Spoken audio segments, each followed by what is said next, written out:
Insan pendidikan yang kami cintai, senang sekali kita jumpa lagi dengan saya Indra Karismiaji dari Fox Point Indonesia dalam acara Ngopi Seksi, ngobrol pintar seputar kebijakan edukasi. Kita kehadiran lagi sahabat saya, Kang Dudung, seorang praktisi, pemerhati pendidikan, dan juga sekaligus sebagai Sekretaris Jenderal Pengurus Besar PGRI. Selamat datang, Kang Dudung. Terima Ya, kasih. terima kasih Mas Indra. Kita bisa berjumpa kembali dan berdiskusi sharing terkait bagaimana pendidikan Indonesia ke depan. Siap. Dan seperti biasa secara khusus kita bahas tentang guru ya. Siap, Ini siap. kan dalam rangka kita memberikan masukan untuk penyusunan draft rancangan undang-undang Sisdiknas. Kita kemarin sudah bahas tentang martabat guru, tentang kesejahteraan guru. Nah, sekarang saya mau bahas tentang profesionalisme guru.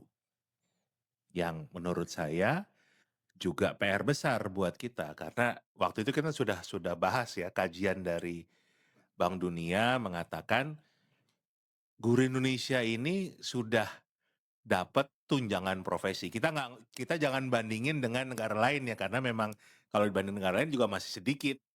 Tapi paling enggak di zaman keluarga saya masih jadi guru dulu, sekarang udah enak, udah ada tunjangan profesinya, paling enggak Ada peningkatan. ada peningkatan dan itu harus kita apresiasi lah. Nah, gimana nih kondisi tentang profesionalisme guru, apa yang harus dibenahi menurut Kang Dudung? Ya, pertama yang paling penting harus saya sampaikan adalah ucapan terima kasih pada pemerintah yang sudah berupaya untuk bagaimana meningkatkan kesejahteraan para guru.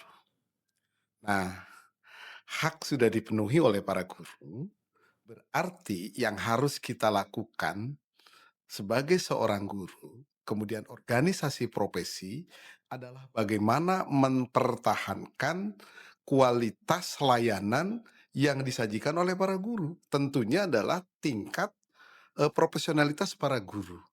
Ya, yang hari ini menjadi bahan perbincangan publik bahwa kualitas guru Indonesia perlu ditingkatkan. Bahkan ada yang membuat tanda tanya besar bahwa kualitas guru Indonesia dipertanyakan.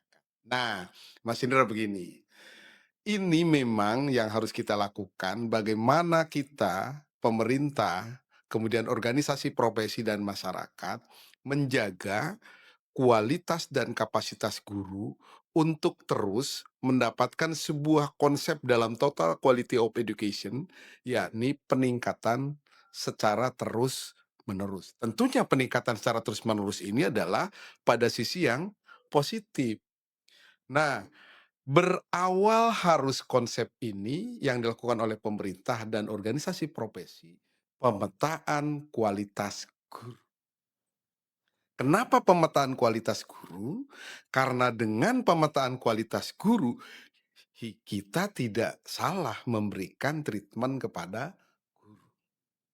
Ada guru yang bermasalah di pedagogis, ada guru yang bermasalah di teknologi informasi, ada guru yang bermasalah di strategi pembelajaran. Pengobatannya harus fokus. Pelatihannya harus fokus, kemudian memberikan peningkatan kapasitasnya harus sesuai dan berdasarkan, masalah dan kebutuhan para guru. Begitu Mas, sementara. Oke. Ya, saya punya beberapa kasus Ya, yang saya temui sendiri. Saya kan juga keliling Indonesia lah ya, ngelatih ya, ya. guru-guru, secara khusus guru SD.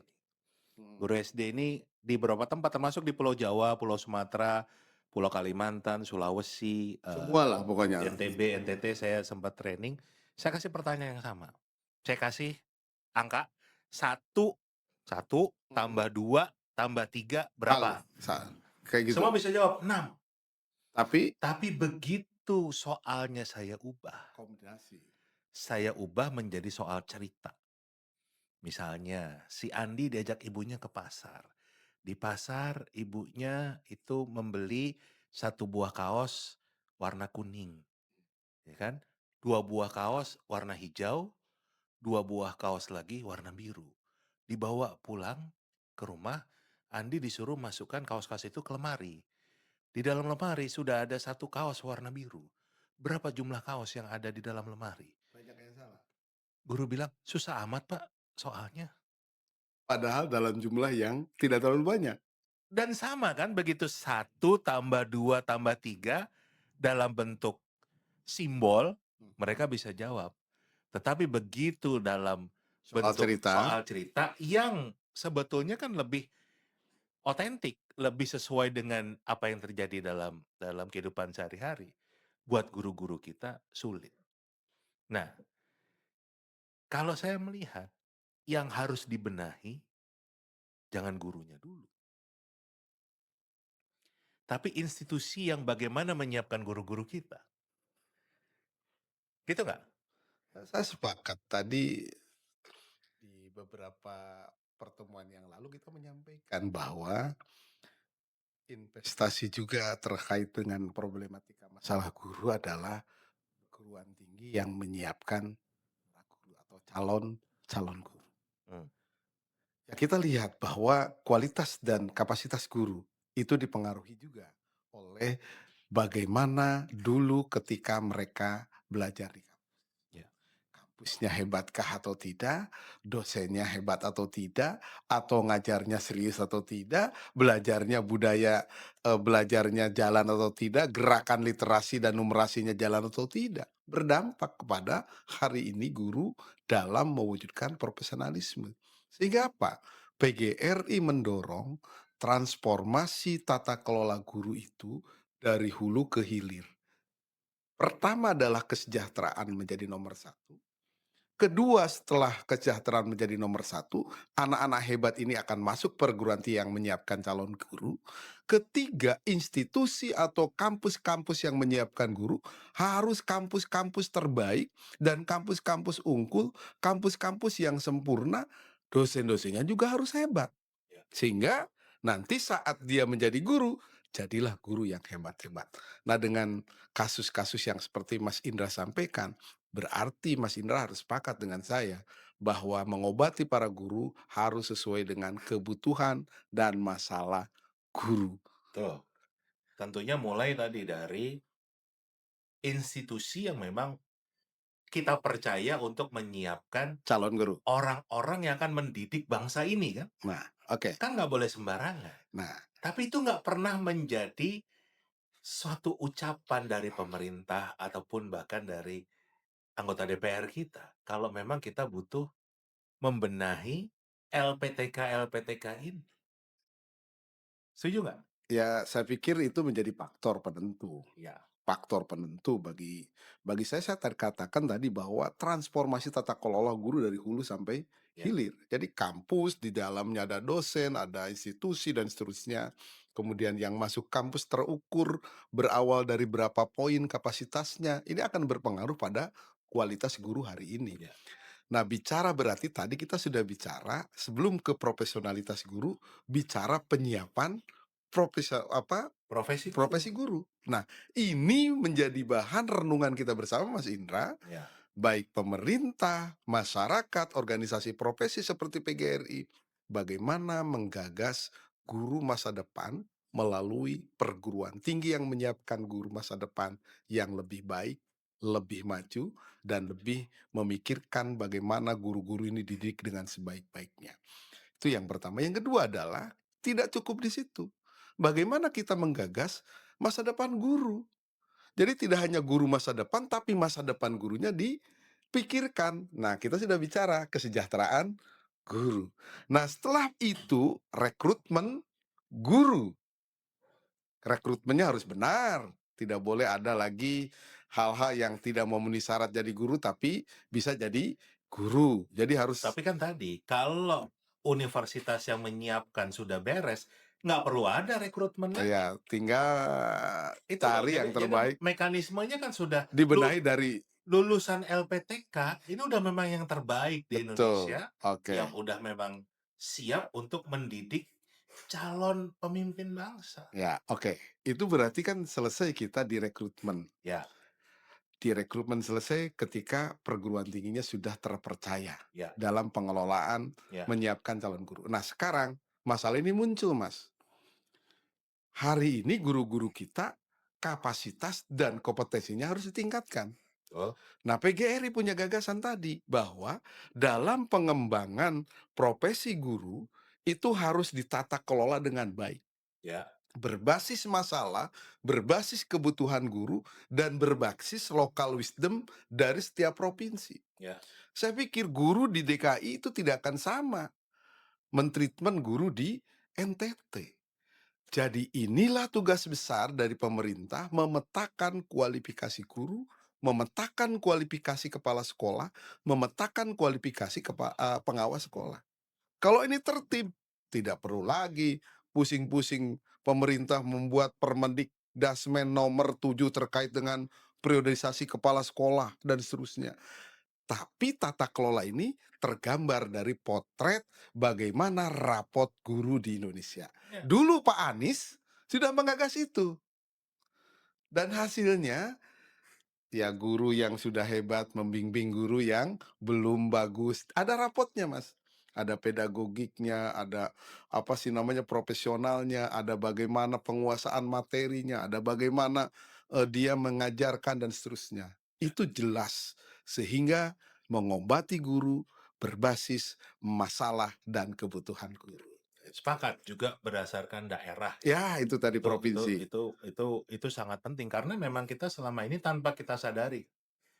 Ini contoh aja soal matematika. Ya, ya, ya, ya. Balik lagi ya soal Ya, matematika yang dari zaman kita dulu sekolah udah ada dikasih. Misalnya, kereta A berangkat dari kota ini kecepatannya 60 kilometer per ya, jam. ya. Kereta B berangkat dari kota ini kecepatannya 120 kilometer per jam. Jarak antara kota A dan kota B sekian Sekian. kilometer. Mereka ketemu di kilometer berapa kan? Berapa? Masalahnya buat anak NTT, seumur hidup nggak pernah ngeliat kereta. Tapi soalnya tentang kereta. Bingung. Ya kan? Stasiun aja nggak ada di sana Di ya. sana nggak ada kereta api, tapi dibikin soal tentang kereta. Kemarin soal AKM, Heeh, ada yang bicara tentang eskalator, apa tentang lift, lift. ya kan? Elevator ya, bukan eskalator, elevator tentang lift, ya kan? Ya. Saya ke daerah, salah satu daerah di Riau, itu satu kabupaten yang Itu ada liftnya cuman kantor bupati aja. Itu aja mati kan gitu lift. nah, Jadi saya rusak waktu naik harus naik tangga tuh. gitu ya. Jadi itu loh halnya yang sering Sepele tetapi itu sangat fundamental, substansial ya. substansial. Jadi tadi setelah kalau kita sudah benahi penyiapan gurunya, sekarang saya sepakat mereka yang sudah jadi guru itu juga konsepnya bagaikan pisau yang harus tetap diasah. Ya, Jadi jangan sampai pisau itu dipakai terus, tadinya tajam karena udah disiapin emang dari awal udah tajam kan, karena dipakai terus jadi tumpul. Ini kan harus diasah terus. Nah, menurut Kang Dudung selama ini program pengasahan guru ini beres atau perlu banyak perbaikan. pembenahan? Saya melihat terlalu formalistik yang ada hari ini, mulai dari bagaimana pengembangan KKG, MGMP, kemudian muncul di era Nadiem Makarim ada Kombel, hari ini ada komunitas dan seterusnya, itu terlalu mekanistis dan terlalu apa ya, formalistik. Nah, Oke. kami PGRI ingin membangun sebuah konsep pengembangan keprofesian berkelanjutan itu dengan 3 hal. Hmm.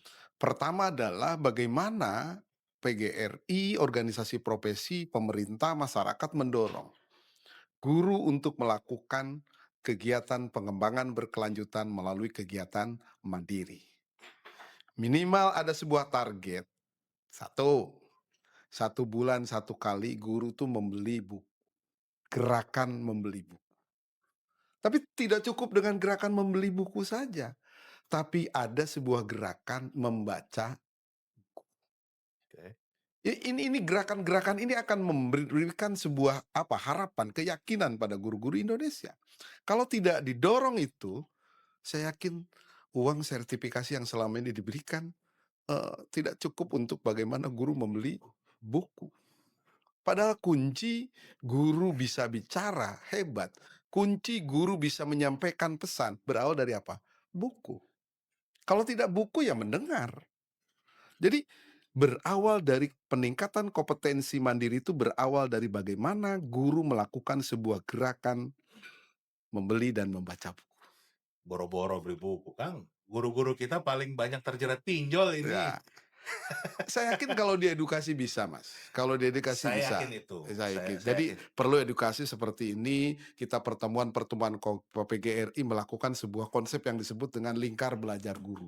Nah, Itu. Jadi guru di Indonesia itu PGRI punya program yang kerjasama internasional lingkar belajar guru. Kalau bahasa akademisnya lesson study, Mas. ya. Sekarang kalau kita mau jujur, kita mengevaluasi program pengembangan profesi guru, pelatihan guru yang tadi bahasa saya mengasah supaya Pisau. pisau itu jadi tajam lagi, kan ada 2 yang besar. Hmm. Satu, ya PPG yang juga kembali diserahkan ke kampus.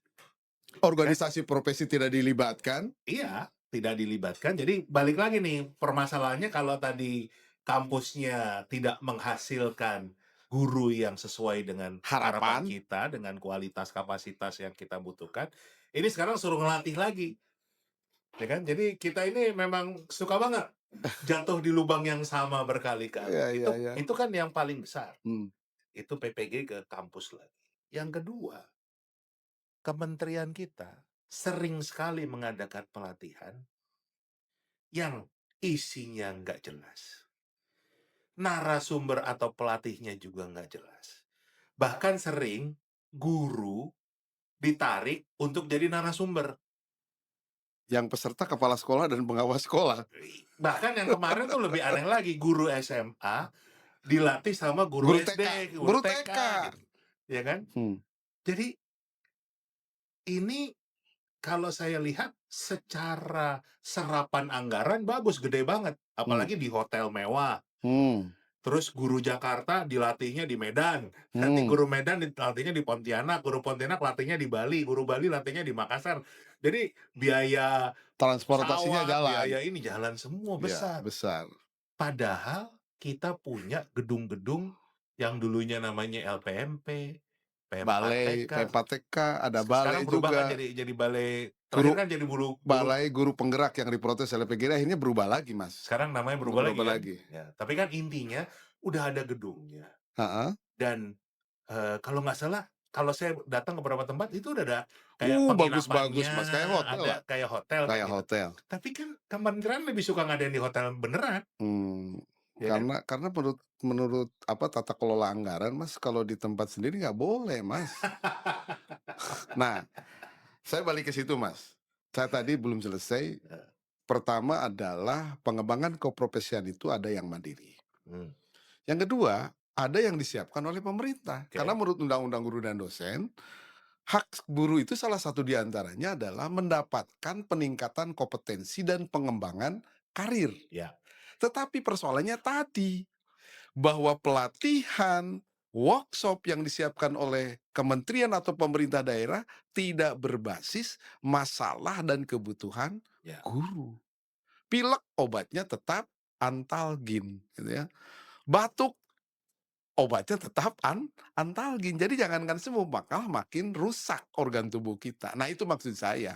Jadi PGRI berharap bagaimana mewujudkan sebuah pengembangan keprofesian yang berkelanjutan itu tidak hanya dipegang oleh kementerian. Kementerian punya duit, berikan kepada organisasi profesi. Tapi jangan polanya gajah, macan, kayak gitu lagi. Sesuai. Gajah jadinya kancil kan. Jadi sesuai dengan kebutuhan juga. Saya setuju itu, dan itu yang dilakukan di negara-negara lain. Betul. Kementerian itu nggak pernah bikin kegiatan sendiri. Ya. Nggak kayak kita yang jadi I.O, bikin acara BIMTEK, banyak banget tuh Ya. berbagai macam BIMTEK di berbagai daerah, di hotel mahal, biayanya juga mahal, yang faktanya saya sering temui BIMTEK-nya 4 hari. Selesai Datang aja 4 hari. selesai 3 hari. Tapi kadang-kadang cuma sehari udah selesai, sisanya pergi kemana-mana nih orang. Waduh, itu harus dilaporkan, Mas. Ya, faktanya seperti itu. Sehingga tadi kan ujungnya kita nggak ketemu guru-guru yang memang diasah tadi.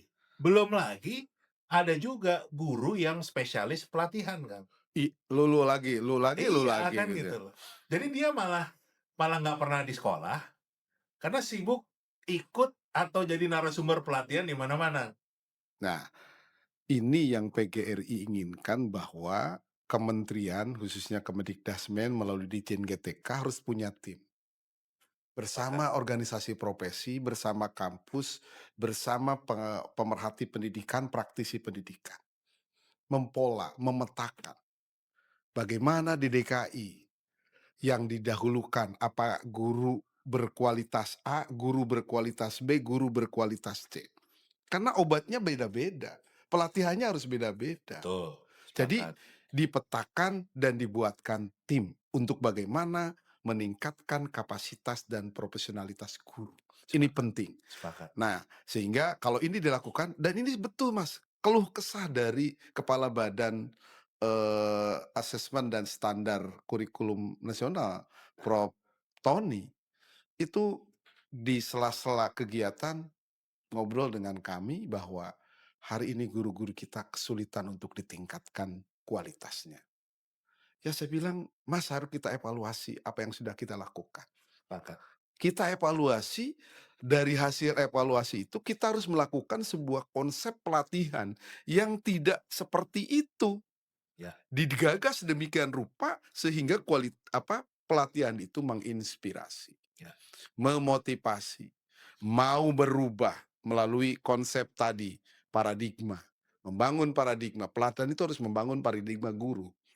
Membangun cara berpikir guru. Sehingga kalau paradigma guru berubah, mindset guru berubah, guru akan melakukan apa saja. Ya. Dan dia akan melakukan kreativitas inovasi yang luar biasa dalam proses pembelajaran. Dan pelatihnya juga kualitasnya Ya, betul-betul jangan bisa dipertanggungjawabkan. tuh. Makanya di negara lain nggak ada tuh guru ngelatih guru. Pelatih guru, ya memang dia profesinya sebagai pelatih guru, Hmm. bukan nyambi guru nyambi jadi pelatih guru kan begitu. Nah, ini harus kita pikirkan. Ya, Nah, kita pikirkan, kita diskusikan sehingga memberi masukan kepada Kemendikbudrismen. betul. Saya malah lebih sepakat kalau anggaran pelatihan itu diserahkan ke PGRI misalnya. Karena tadi seperti Singapura itu salah satunya Singapore Teachers Union itu kan dapat anggaran memang untuk pelatihan. Untuk melatih guru-guru. Jadi bukan kementerian yang melakukan STU itu. ya, STU. Ya, Kalau kita PGRI-nya. PGRI-nya kan gitu. Malaysia juga sama, NUTP. Ya. Jadi kan bukan kementerian sendiri. Jadi juga tinggal kementerian itu ngecek hasil dari PGRI. Narasumbernya PGRI gimana. Juga jangan sampai terjadi hal-hal yang tidak diinginkan kan. Ya, Itu yang harus dikontrol. oke. Jadi itu pemerintah harus menyiapkan. Ya. Itu secara tugas dari pemerintah. Yang ketiga, Mas, pengembangan profesi berkelanjutan itu harus dilakukan dengan dua cara, yakni eh, organisasi profesi sekolah bekerja sama dengan dunia usaha swasta. Karena ada apa yang disebut dengan CSR, gitu ya. Bagaimana pola pembinaan ini dilakukan bekerja sama dengan dunia usaha. Sehingga guru-guru itu betul-betul dimuliakan. Sekarang Jawa Barat punya BJB. BJB bisa hidup itu oleh siapa? Oleh guru. DKI juga punya sama bank yang kerjasama dengan Ada DKI, Bank DKI, Bank ada DKI, Bank Jakpro, Jateng, ada dan seterusnya. Nah ini, kalau ini digagas, dipetakan, BJB, Bank DKI, meningkatkan kerjasama di bidang digital, saya kira akan menjadi sesuatu. banyak hal yang bisa kita lakukan, pembenahan ini ya. Kita kan tujuannya bukan mencari kesalahan, tapi Betul. justru mencari solusi untuk bagaimana kita bisa membenahi ini semua. Ya. Jadi kita sepakat, kita harus benahi juga sistem Pengembangan pengembangan guru, profesi mulai dari berkelanjutan. awal profesinya disiapkan, dan ya kita bandingkan aja kalau di Singapura itu, guru itu baru boleh ngajar kalau dia setiap tahun ikut pelatihan minimal 100 jam.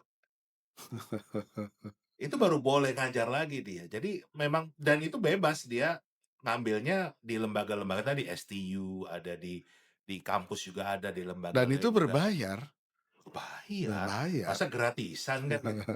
Cuma Mas, Singapura itu gaji gurunya udah antara 60 sampai 90 juta Mas. Balik lagi, kan kita udah bahas nih, memang itu harus kita taruh guru itu di posisi yang sangat terhormat Profesi dengan nomor satu. dengan deng harus pilihan, memang nggak bisa sembarang orang jadi guru. Betul, Harus sepakat. yang the best dari yang the best di Indonesia ini jadi guru. Tapi satu, juga salah kalau nganggap mau jadi guru itu bakalan jadi orang kaya. Guru nggak bisa jadi orang kaya kalau dia setia untuk jadi guru, kecuali terus invest ini ya, tapi terus mengharapkan jadi orang kaya bukan di situ tempatnya. Tapi bolehlah guru bisa jadi orang kaya. Kalau mau jadi orang kaya jadi pengusahalah, kan begitu, ya kan? Tapi intinya kalau buat saya, guru itu harus sejahtera. Oke, Artinya minimal nggak boleh guru tuh sampai kepikiran, "Besok saya makan apa? Kalau saya sakit gimana? Bayar listrik gimana? Bayar air gimana, bayar cicilan rumah gimana." Itu yang harus basic-basic necessities itu siapapun yang jadi guru, ya jadi kita nggak lihat lagi, "Wah ini statusnya honorer lah, Honda lah, honor daerah lah, apa segala macam." Itu semua harus kita siapkan dan juga tadi kita asah terus dengan program yang mumpuni supaya guru-guru kita selalu menjadi orang yang the best di negara. oke. Itu menjadi kebijakan yang harus segera didorong oleh pemerintah Indonesia. Kita dorong terus. Kita dorong terus sehingga profesi guru menjadi profesi nomor satu. Sepakat. Sehingga anak-anak hebat di republik ini berebut Mau jadi mau guru, jadi semuanya mau guru. jadi guru. Sehingga dalam pola pembinaan kita tidak mengalami kesulitan. Ya, sepakat. Nah, itu jadi inilah yang membuat kita menjadi terus bermasalah karena kebijakannya bermasalah, Mas. Sepakat. Itu. Diskusi kita tujukan supaya kita memberikan masukan agar muncul kebijakan yang lebih baik. Makasih Oke, Kang Dudung, makasih. sampai jumpa lagi di acara Ngopi Seksi dengan topik yang lain. Sampai jumpa. Terima kasih.